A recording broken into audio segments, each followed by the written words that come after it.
बच्चों, आज हम चैप्टर नंबर 7 शुरू करने जा रहे हैं, जिसका नाम है राष्ट्रीय अर्थव्यवस्था की जीवन रेखाएं। तो बच्चों, सभी को बड़े ध्यान से ये चैप्टर सुनना है, क्योंकि यहाँ से एक बड़ा क्वेश्चन आता है हर बार, और वो अगर आप इस वीडियो को देख लोगे तो बहुत आसानी से आपको समझ में आ जाएगा। और मैं बहुत ही आसान तरीके से समझाने की कोशिश करूँगा। तो आइए बच्चों शुरू करते हैं। सबसे पहले परिवहन को अगर हम बात करें तो परिवहन का मतलब क्या समझते हो? परिवहन यानी वाहन का मतलब आप जानते ही हो। वाहन मतलब यानी गाड़ियाँ जो होती हैं, यानी गाड़ी का काम क्या होता है? वस्तुओं को और इंसानों को एक जगह से दूसरी जगह ले जाना। तो वाहन का ही काम से ही मिलकर बना है, जिसका नाम है परिवहन। परिवहन का मतलब भी होता है वस्तुओं को या सेवाओं को, या हम बात करें इंसानों को, जब एक स्थान से दूसरे स्थान पर ले जाया जाता है या पहुंचाया जाता है, उसी को क्या कहा जाता है? परिवहन कहा जाता है। अब परिवहन में वस्तुएं जाती हैं, क्योंकि एक राज्य से दूसरे राज्य में वस्तुओं को बेचने की ज़रूरत होती है, तो वो सड़कों के द्वारा, रेल के द्वारा, इन सब चीज़ों के द्वारा जाती है। तो ये सारी क्रियाएं कायम आती हैं, ये परिवहन की में आती हैं। तो बच्चों, समझ में आ गया आपको ये परिवहन क्या है? अब हम आगे बढ़ लेते हैं, जिसका यानी दूसरा जो अगर हम यहाँ पढ़ने की कोशिश करें, परिवहन, संचार तथा व्यापार एक दूसरे के पूरक हैं या एक दूसरे पर निर्भर करते हैं। तो बच्चों, हम ये कैसे कह सकते हैं कि व्यापार और परिवहन यानी संचार एक दूसरे पर निर्भर करते हैं, एक दूसरे के पूरक होते हैं? तो बच्चों, सबसे पहले ध्यान देने वाली बात यह है कि जहाँ संचार नहीं होगा वहाँ व्यापार भी नहीं होगा, और संचार की कमी की वजह से व्यापार अधूरा रह जाता है। जैसे आप गांव देहात में जाएंगे तो वहाँ क्या देखेंगे आप? क्योंकि वहाँ संचार की बड़ी समस्या होती है।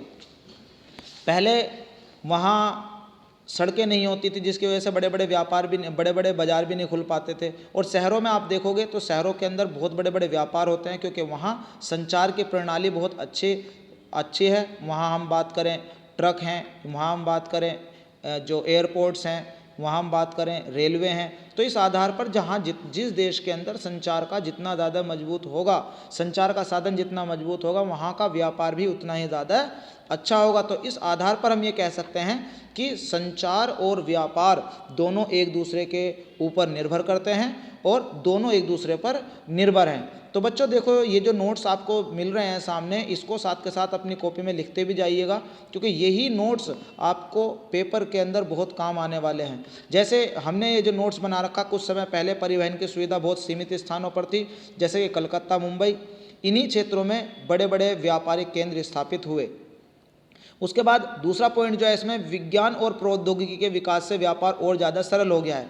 विज्ञान और प्रौद्योगिकी का मतलब क्या है? बहुत सारे इंटरनेट का विकास हुआ है, और अच्छे फ्लाईओवर्स का विकास हुआ है, जिसकी वजह से बिना जाम के वस्तुएं कम समय में एक जगह से दूसरी जगह आती जाती हैं। पहले रेल हल्की चलती थी, अब तेज़ चलने लगी हैं। तो इस आधार पर वस्तुएं बहुत तेज़ी से एक स्थान से दूसरे स्थान पर जाते हैं, जिसकी वजह से परिवहन और संचार आसान हो गया है। तो व्यापार भी क्या हो चुका है? बहुत ही सरल क्रिया हो चुकी है। उसके बाद अगर हम देखें आगे, तो एक अच्छे परिवहन के लिए जो पूरी दुनिया है, अच्छे परिवहन की वजह से ही एक दूसरे के साथ जुड़ चुकी है और एक गांव के रूप में तब्दील हो चुकी है। आपने देखा होगा कि जो वायु परिवहन है, वायु परिवहन से बहुत ही कई महीनों का समय कई घंटों में तय हो जाता है। जैसे पहले हम पानी के रास्ते अमेरिका जाते थे या कलकत्ता जाते थे तो कई महीने लगते थे, लेकिन आज हवाई जहाज़ से जा रहे हैं तो कुछ ही घंटों में एक देश से दूसरे देश में पहुंचना बहुत आसान हो गया है, जिसके कारण हम ये कह सकते हैं कि पूरी दुनिया क्या बन चुकी है? गांव का रूप ले चुकी है। और इस आधार पर ही वस्तुओं का एक स्थान से दूसरे स्थान पर आना जाना बहुत सरल हो चुका है। इसी के साथ आज परिवहन, संचार और व्यापार एक दूसरे के विकास में योगदान दे रहे हैं, क्योंकि जितना ज़्यादा विकास मजबूत हो रहा है, उतना ही ज़्यादा हम सड़कों का, या हम कहें हाईवे का, या हम कहें रेलवे का, उतना ही ज़्यादा निर्माण कर रहे हैं। तो इस आधार पर हम ये कह सकते हैं कि जो आपकी परिवहन है और जो आपका व्यापार है, वो एक दूसरे के पूरक है या एक दूसरे के ऊपर निर्भर रहते हैं। उसके बाद हम बात कर लेते हैं, रेल परिवहन की अपेक्षा सड़क परिवहन उत्तम या अच्छा क्यों है? तो बच्चों, ये कई बार क्वेश्चन आया हुआ है और ये बार बार आता है कि रेलवे एक अच्छा साधन है सड़कों की अपेक्षा, या सड़कों से ज़्यादा अच्छा रेल क्यों है? तो या सड़क अच्छी क्यों है रेल से?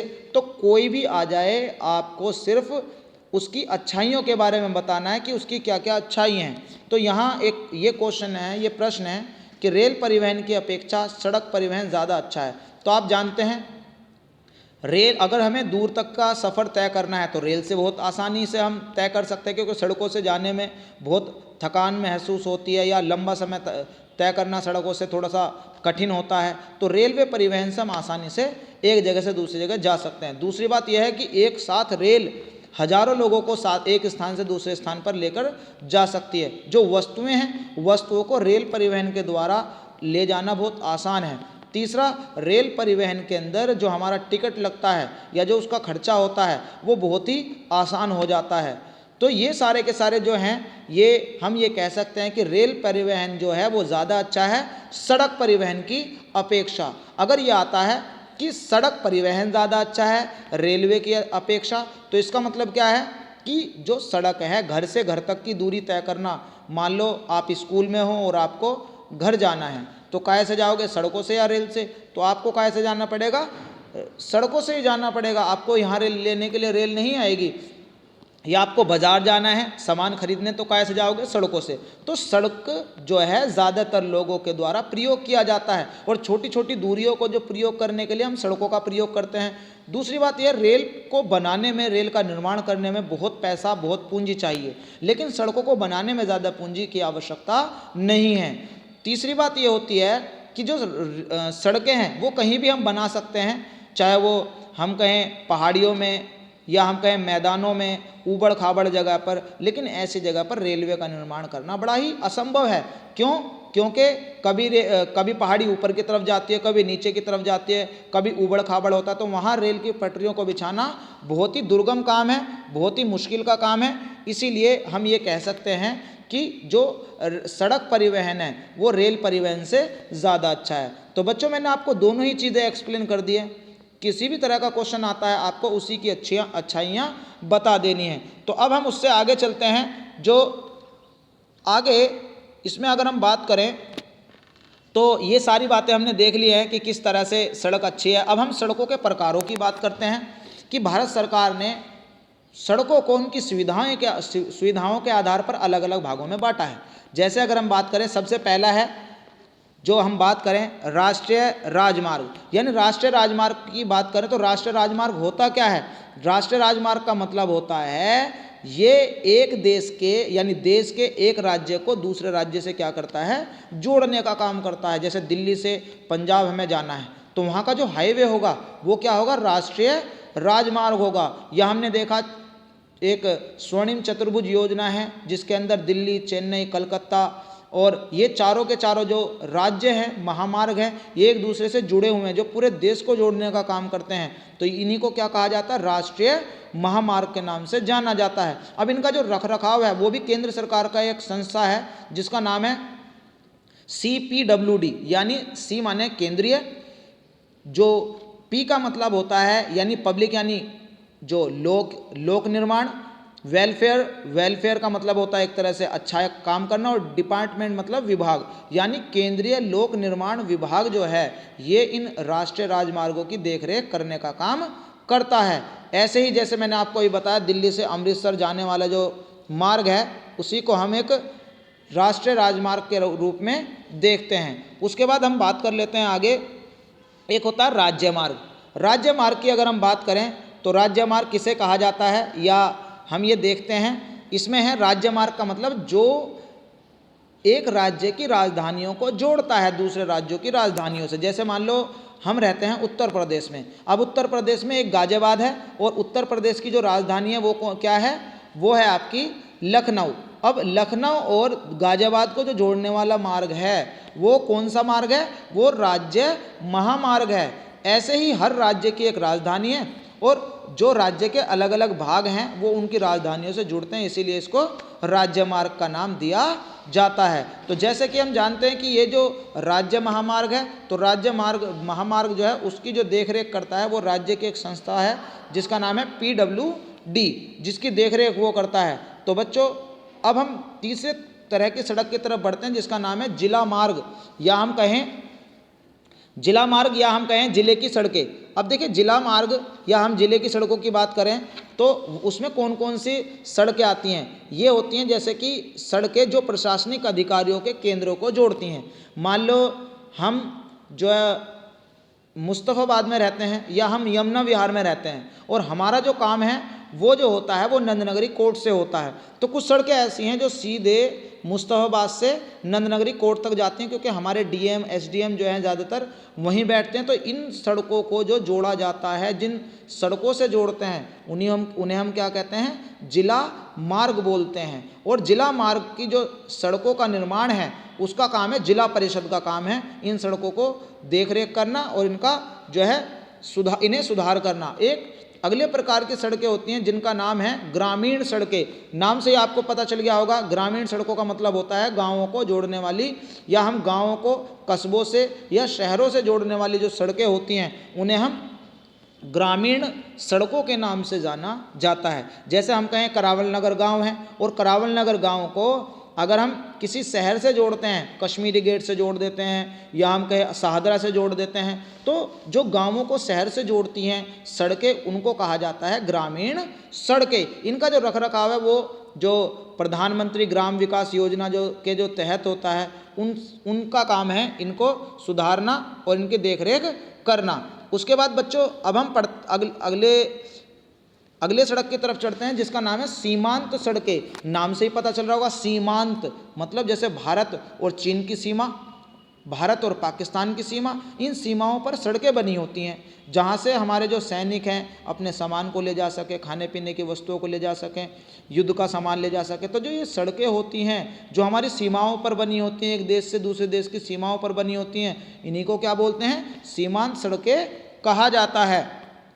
अब ये जो सीमांत सड़कें होती हैं इनका जो देख रेख करने का जो काम होता है, इनका देख रेख करने का जो काम है वो जो हमारी सेना है या सेना से जो जुड़ा हुआ एक संस्था है वो काम करते हैं इसको। उसके बाद हम आगे बढ़ लेते हैं जिसका नाम है सड़क घनत्व। सड़क घनत्व का मतलब क्या होता है कि सड़क घनत्व का मतलब है 100 वर्ग किलोमीटर के अंतर्गत हमारे देश में सड़कें कितनी किलोमीटर बनी हुई हैं, तो इसी को क्या कहा जाता है, सड़क घनत्व कहा जाता है। कई बार पेपर में आ जाता है सड़क घनत्व क्या होता है, तो सड़क घनत्व का अर्थ होता है कि 100 किलोमीटर के अंतर्गत कितनी सड़कों का निर्माण या कितने किलोमीटर सड़कें बनी हुई हैं, उन्हीं को क्या कहा जाता है, सड़क घनत्व का नाम दिया जाता है।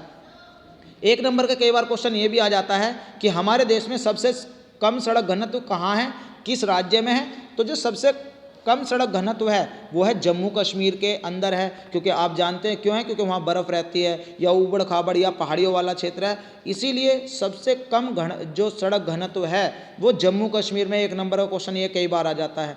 और सबसे ज़्यादा जो सड़क घनत्व है वो है केरल के अंदर, यानी सबसे ज़्यादा जो सड़कें बनी हुई हैं क्षेत्रों में वो क्या है, वहाँ वो कहाँ है, वो केरल में बनी हुई हैं। उसके बाद बच्चों आगे हम बात कर लेते हैं सड़क घनत्व के बारे में। भारत में सड़कों की समस्याएं, कई बार ये डायरेक्टली क्वेश्चन पूछ लेता है एग्जामिनर कि भारत में सड़कों की कौन कौन सी समस्याएं हैं। तो सबसे पहला पॉइंट इसके अंदर है कि जितनी हमारे देश के अंदर मांग है उसके अनुसार सड़कों का निर्माण नहीं किया गया, यानी लोग चलने वाले ज़्यादा हैं और सड़कें उनके हिसाब से या उनकी जनसंख्या के हिसाब से कम बनी हुई हैं।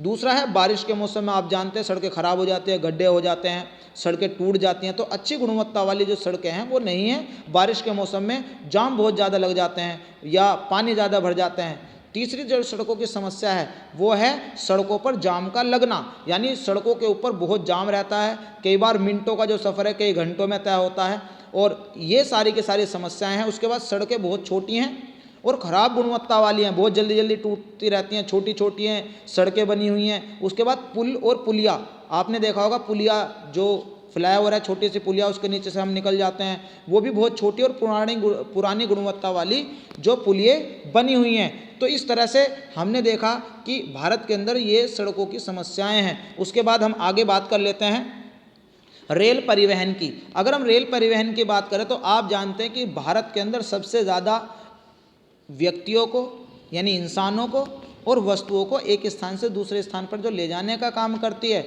वो कौन करती है, वो रेलवे करता है। और भारत का जो रेलवे है काफ़ी मजबूत है आज के समय में, क्योंकि अगर हम पुराने इतिहास में जाते हैं तो हम देखते हैं कि भारत के अंदर जो पहली बार रेलवे का जो निर्माण किया गया था वो 1853 में किया गया। तो पहली जो रेल चली थी वो मुंबई से एक ज़िला है ठाणे, मुंबई से एक ज़िला है ठाणे, वहाँ तक जाती थी और मात्र 20 किलोमीटर की ये रेल थी जो पहली बार चलाई गई थी, जो अंग्रेज़ों ने अपने लाभ के लिए चलाई थी। उसके बाद हम बात कर लें, आज जब हमारा देश 1947 को आज़ाद हुआ तो आज के समय में रेलवे ने बहुत प्रगति की है और इस प्रगति का ये परिणाम है कि आज हमारे देश के अंदर 16 रेल प्रखंडों में विभाजित कर दिया गया है। इतना बड़ा हमारा रेलवे नेटवर्क बन चुका है। उसके बाद बड़ी बड़ी जो दूरियां हैं वो अच्छी हो चुकी हैं, जो रेल की स्पीड है पहले से ज़्यादा अच्छी हो चुकी हैं, रेल की पटरियों की गुणवत्ता पहले से ज़्यादा अच्छी हो चुकी हैं। लेकिन इसके बावजूद भी कुछ समस्याएं हैं जो हम अभी देखेंगे इसके अंदर। तो ये हमने रेलवे के बारे में पढ़ा। अब रेलवे के बारे में और अगर हम देखें तो ये सबसे सस्ता साधन है, यानी रेलवे की अच्छाइयाँ क्या है, रेलवे के गुण क्या हैं। ये सबसे एक सस्ता साधन होता है, सबसे सुविधाजनक होता है, आरामदायक सफ़र है और लंबी दूरियों को तय करना बहुत आसान होता है। एक साथ बहुत सारे लोग जा सकते हैं, एक साथ बहुत बड़ी तादाद में भारी सामान जा सकता है। तो इस तरह से ये इसकी विशेषताएं थी। उसके हम बात करें रेलवे को प्रभावित करने वाले कारक, यानी किन कारणों से रेल प्रभावित होती है। तो सबसे पहले रेल को प्रभावित करने वाले कारणों में अगर हम बात करें तो सबसे पहला जो रेलवे को प्रभावित करने वाला कारक है वो है आकृतियाँ, यानी भू आकृतियाँ। हमने देखा कि जो ऊबड़ खाबड़ वाली जो स्थान है यानी पहाड़ी वाला क्षेत्र है, वहाँ हम रेलवे का निर्माण नहीं कर सकते। दूसरा, सरकार की नीतियाँ भी होती हैं। भाई सरकार पैसा नहीं लगाना चाहती, तो जब सरकार पैसा नहीं लगाना चाहती, पैसा खर्च नहीं करना चाहती रेलवे के ऊपर, तो रेलवे का निर्माण कैसे होगा। क्योंकि रेलवे को बनाने के लिए या रेलवे को स्थापित करने के लिए 2, 4, 10, 5 लाख की ज़रूरत नहीं होती, बल्कि करोड़ों की ज़रूरत होती है। उसके बाद इसके लिए ज़्यादा पैसा चाहिए। उसके बाद सरकार की नीतियों को भी हमने देख लिया। उसके बाद है यहाँ अगर हम देखें तो भारत के अंदर जो है आज भी कुछ कमियाँ हैं। उन कमियों को देख लेते हैं कि भारतीय रेल की समस्याएं, भारतीय रेल की कमियां कौन कौन सी हैं। कई बार ये क्वेश्चन आया हुआ है कि भारतीय रेल की प्रमुख कमियों के बारे में बताइए कि भारत के बारे में भारत की रेल में कौन कौन सी कमियां हैं। तो भारत के बारे में अगर हम कमियों की बात करें तो सबसे पहली कमी ये है कि आज भी बहुत सारे लोग बिना टिकट के यात्रा करते हैं, जिसकी वजह से रेलवे को कई बार समस्या का सामना करना पड़ता है। दूसरी बार, बहुत सारे लोग, रेलवे में जंजीर होती है कभी भी उसे रोकने के लिए समस्या के समय, तो कभी भी बहुत सारे लोग इसका अनावश्यक प्रयोग करते हैं और रेल की जंजीर ज़बरदस्ती खींच देते हैं। दूसरा, जितनी हमारी आवश्यकता है रेलवे उतना नहीं है। आज भी आप टिकट कराने जाइए तो आपको, अगर 10-15 दिन पहले आपने टिकट करा लिया तो आपको मिल जाएगा, नहीं तो आपको टिकट नहीं मिलेगा। तो ये कमी है, यानी जितनी मांग होनी चाहिए उतनी मांग नहीं है। फिर दूसरा, भीड़ भाड़ की बड़ी समस्या। आप कभी रेल में जाओगे जनरल डब्बे में तो आप वहाँ देखोगे कि इतनी ज़्यादा भीड़ होती है कि आदमी का सफ़र करना बड़ा मुश्किल हो जाता है। फिर इसके अंदर सुविधाओं की कमी होती है। जैसे अगर हम देखें लैट्रिन वगैरह की जो समस्या होती है, बड़ी समस्या होती है, उसके अंदर गंदगी बहुत ज़्यादा होती है। फिर दूसरा, हमारे बैठने के लिए या हम कहें हमें वहाँ और जो सुविधाएं चाहिए वो नहीं मिल पाती। उसके बाद आए दिन रेलवे के अंदर जो है दुर्घटनाएं होती रहती हैं, लोग बहुत सारे मर जाते हैं और एक्सीडेंट हो जाता है, पटरी से उतर जाती है। उसके बाद है रेलवे के अंदर संपत्तियों की बहुत ज़्यादा चोरी होती है। कई बार तो ये होता है हम जब जाते हैं रेलवे के अंदर सफ़र करने के लिए एक जगह से दूसरी जगह, तो हमारा सामान ही चोरी हो जाता है या रेलवे की पटरियाँ चोरी हो जाती हैं, अंदर से सामान चोरी हो जाता है। तो ये सारी समस्याएँ हैं जो हम देख रहे हैं। अब रेल में स्वतंत्रता के बाद क्या परिवर्तन आया, तो अगर हम देखें, अभी मैंने आपको बता ही दिया था कि स्वतंत्रता के बाद काफ़ी सुधार हुआ है रेलवे के। कारण क्या है, पहले एक ही मार्ग होता था ऐसे जाने वाला, यानी केवल जाने वाला मार्ग होता था, और उसके बाद फिर आने वाला मार्ग भी। अब क्या है, एक पटरी इधर बन रही है और एक पटरी इधर बन रही है, तो 2 पटरियों का निर्माण हो चुका है। फिर पहले जो कोयले से रेल चलती थी, अब कैसे चल रही है, विद्युत से रेल चल रही है। उसके बाद पहले से ज़्यादा सामान और वस्तुओं को ले जाना आसान हो चुका है। सुविधाएं पहले से ज़्यादा अच्छी, हालांकि आज भी समस्या है, लेकिन पहले से ज़्यादा अच्छी सुविधाएं मिल चुकी हैं। उसके बाद पहले से ज़्यादा जो आज कंप्यूटर के द्वारा रेलवे को कंट्रोल किया जाता है, जिससे कि रेलवे को चलाना बहुत सरल हो गया और सुरक्षित हो चुका है। फिर पहले सिग्नल की बड़ी समस्याएं थी और आज सिग्नल फ्री हो चुका है और रेल आराम से एक जगह से दूसरी जगह जा सकती हैं। तो बच्चों, इस तरह से हमने आधा चैप्टर इस वीडियो में देखा। उसके बाद आधा हम चैप्टर अगली वीडियो के अंदर देखेंगे। और हमें आप ये कमेंट करके ज़रूर लिखें कि आपको ये किस तरह का कैसा लगा आपको ये लेक्चर हमारा, और इसमें क्या सुधार की ज़रूरत है, और कमेंट ज़रूर कीजिए, शेयर कीजिए, लाइक कीजिए और हमारे चैनल को सब्सक्राइब कीजिए, जिससे कि आने वाली और बेल घंटी को जो बेल को आइकन कीजिए, जिससे आने वाली वीडियो भी हमारी आप तक पहुंच सके। तो अगली वीडियो तक जब तक हम मिलते हैं तब तक के लिए जय हिंद, जय भारत।